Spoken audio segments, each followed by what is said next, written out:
Induction restaurant style prawn মালাইকারি। আচ্ছা, আপনাদের বাড়িতে কি সাম্প্রতিক এলপিজি সংকটের কারণে গ্যাস নিয়ে একটু টেনশন চলছে, নাকি আপনি একজন কলেজের ছাত্র, বা হয়তো আপনি একজন বিগিনার, রান্না বান্না সেরকম জানেন না, আর আপনার জন্য ইন্ডাকশনের রান্নাটাই বেশি কমফোর্টেবল?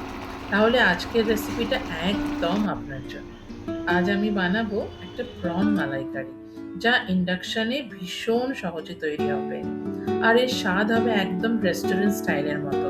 মানে গ্রেভিটা যেরকম হয় না, রিচ, ক্রিমি, একদম ঠিক ঠিক ঠিক পারফেক্ট ফিনিশ, যেটা মানুষ বাইরে অর্ডার করে খেতে ভালোবাসে। সবার আগে বুঝে নেব ইন্ডাকশনটা কিভাবে ইউজ করব। তো যেহেতু আমি আজকে ইন্ডাকশনে করছি, তাই আমি পুরো ব্যাপারটা কিন্তু খুব সহজভাবে বুঝিয়ে দেবো। প্রথমেই আমি এটাকে অন করে নিচ্ছি, এবং অন করানোর পরে একটা ইন্ডাকশন ফ্রেন্ডলি বাসন বসিয়ে নিতে হবে। কেন বলছি? কারণ বাসনটা না বসালে কিন্তু ইন্ডাকশনটা কোনো কাজ করবে না। এরপর আমি এখানে দেখে নিচ্ছি যে বেশ কয়েকটা মেনু আছে, যেরকম প্রেসার কুক, সতে, ডিপ ফ্রাই।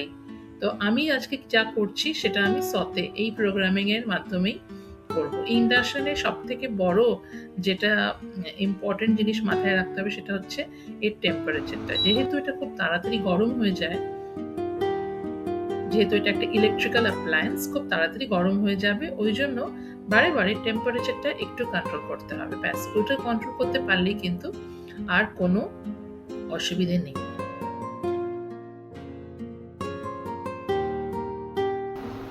এবারে টেম্পারেচারটা এখানে আছে হচ্ছে এতটা, দেখতে পাচ্ছ। এবারে এতটা টেম্পারেচার আমার লাগবে না, তো আমি এখানে একদম টেম্পারেচারটা কমিয়ে দিলাম। আচ্ছা, চিংড়ির মালাইকারি বানাবো। এখানে আমি কিছুটা চিংড়ি মাছ এখানে নিয়ে নিয়েছি আজকে। এখানে আছে হচ্ছে আদা রসুন বাটা, এখানে নারকোল বাটা, এখানে কিছুটা গরম মশলা, কয়েকটা কাঁচা লঙ্কা আর পেঁয়াজ বাটা। দুধ, নারকোলের দুধটাই মেন। নারকোলের দুধ, নারকোলের বাটা দুটোই লাগবে। তো এই হচ্ছে খুবই সামান্য উপকরণ, কিছুই না, আর খুব তাড়াতাড়ি 10 মিনিটের মধ্যে আমার এটা কিন্তু হয়ে যাবে। 3 টেবিল চামচ মতো সর্ষের তেল দিলাম, আর দিয়ে দিচ্ছি একটুখানি ঘি। একটু টেম্পারেচারটা এবার আমি বাড়িয়ে নিলাম। তেলটা আমার মোটামুটি গরম হয়ে গেছে। এবারে আমি চিংড়ি মাছটা হালকা করে ভেজে তুলে নেব।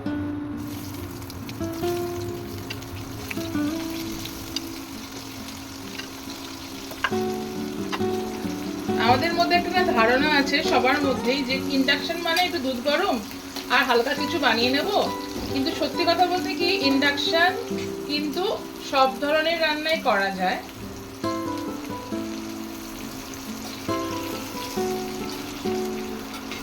চিংড়ি মাছটা বেশি ভাজবো না, কারণ স্টিফ হয়ে যাবে। তো হালকা একটু রং এলেই আমি চিংড়ি মাছটা তুলে নিচ্ছি।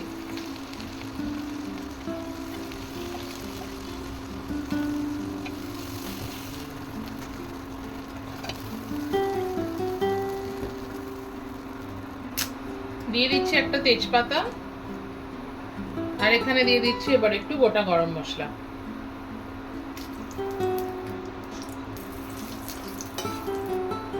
পেঁয়াজটা দেওয়ার আগে আমি আবার একটু কমিয়ে নিলাম, তারপর দরকার মতো আমি বাড়িয়ে দেবো।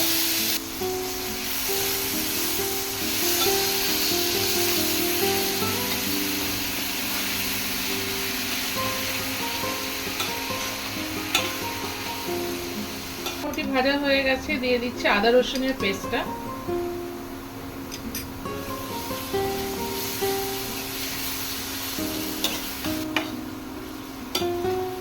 মোটামুটি কষানো হয়ে গেছে, এবার আমি দিয়ে দিচ্ছি নারকেল বাটাটা। পুরোটা দেবো না, আমি এখানে 2 চামচের মতো নারকেল বাটা ফ্রাই করবো।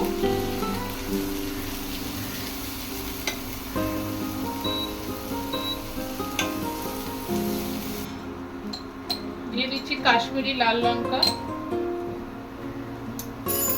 হলুদ।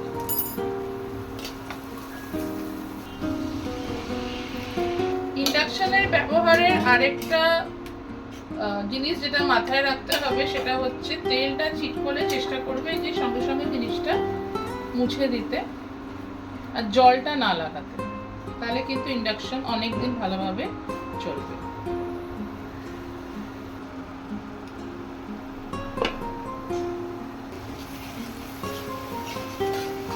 কি দারুণ গ্রেভির কালারটা এসছে, মানে কোনো ডিফারেন্স নেই গ্যাসে বানাই আর উনুনে বানাই আর ইন্ডাকশনে বানাই। টেম্পারেচার যদি কন্ট্রোল করা যায় আমার মনে হয় সব কিছুই দেখো সেম। জল আগে আমি একটু অল্প দিয়েছি, এবারে আমি বাকি জলটা দিয়ে দিচ্ছি। নারকেলের দুধটা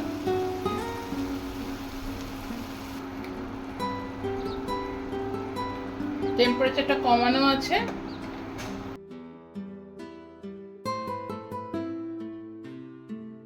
আঁচটা একদম মাঝারি করে দিলাম, আর কারণ এই সময় আমি অ্যাড করব নারকেলের দুধটা। ধীরে ধীরে মিশিয়ে নেব আর গ্রেভিটাকে একটু 4 থেকে 5 মিনিট হালকা আঁচে ফুটতে দেবো। এই পর্যায়ে কিন্তু কারিটা একদম ক্রিমি চকচকে রেস্টুরেন্ট স্টাইল লুক পায়।